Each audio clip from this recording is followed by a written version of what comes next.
I'm Bob Hoffman in Jackson. Over 20,000 Michiganians have died because of COVID. This memorial in Jackson represents some of those people. All these names here. This week's Good Neighbors are the people who put this together. I lost my son, Freddie Garza, in November.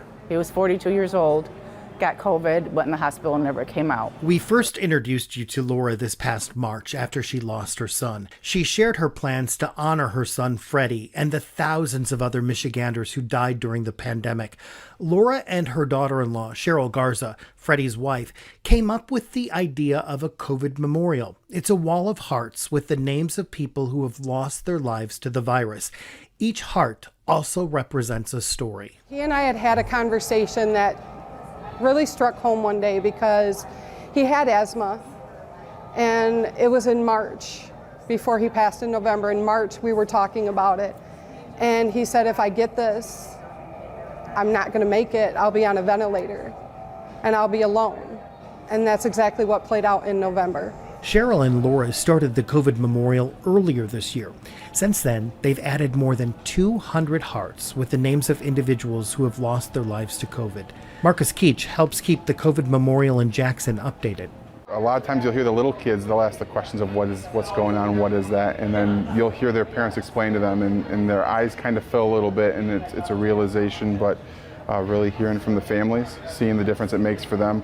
As you can see in one of the hearts behind us, you have kids that wrote on the heart and to their dad, and that means a lot. Rosalinda Kelly lost her older brother to COVID.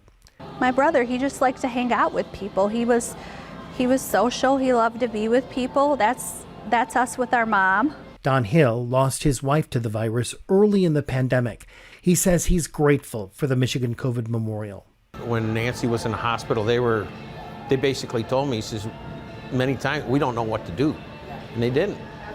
And these people need to be remembered because they went through something that none of us ever had to do and hopefully never have to do. I didn't want my family, my husband, Freddie, to be recognized as just a number. People started becoming numbers, and it was just a count.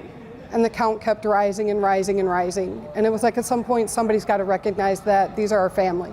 These are our loved ones. And that's how this started. Cheryl says the last communication she had with her husband was via text. He wrote, "I love you. This is it." Can I give you a hug? Cheryl and Laura want to create a permanent Michigan COVID memorial in Lansing. In the meantime, they say they want to continue to recognize the people who lost their lives to the virus and be a support system for their family members.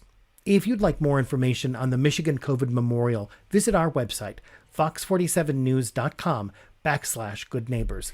We want to send our love and well wishes to all of those who have lost loved ones to the pandemic. Our hearts are with you. And we want to thank the organizers of the Michigan COVID Memorial, who are this week's Good Neighbors.